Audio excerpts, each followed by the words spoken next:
Iraq के बाबिल सूबे के मशहूर कारोबारी हाजी मोहसिन अबू सज्जाद अल नोमानी ने इस साल अरबईन से पहले नजफ से करबला जाने वाले हाईवे पर तकरीबन 40 किलोमीटर तक सायेदार शेल्टर बनवाने का बड़ा ऐलान किया है। दरअसल पिछले साल अरबईन वॉक के दौरान इराक में शदीद गर्मी पड़ी थी। तेज धूप में लाखों ज़ायरीन पैदल सफ़र कर रहे थे और टेम्परेचर 50 डिग्री सेल्सियस तक पहुंच गया था।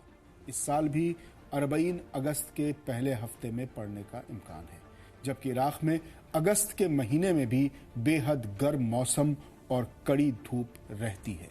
ऐसे में ज़ायरीन को मशी यानी अरबईन वॉक के दौरान किसी तरह की परेशानी ना हो, इसी मकसद से हाजी मोहम्मद अबू सज्जाद अल नुमानी ने ये बड़ा कदम उठाया है, बड़ा ऐलान किया है।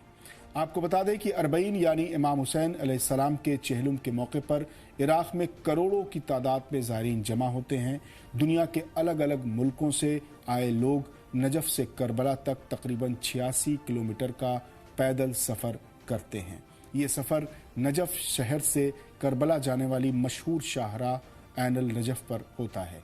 इस पूरे रास्ते में कदम कदम पर ज़ायरीन की ज़रूरतों की हर चीज़ मुकामी लोग यानी इराकी मुहैया कराते हैं।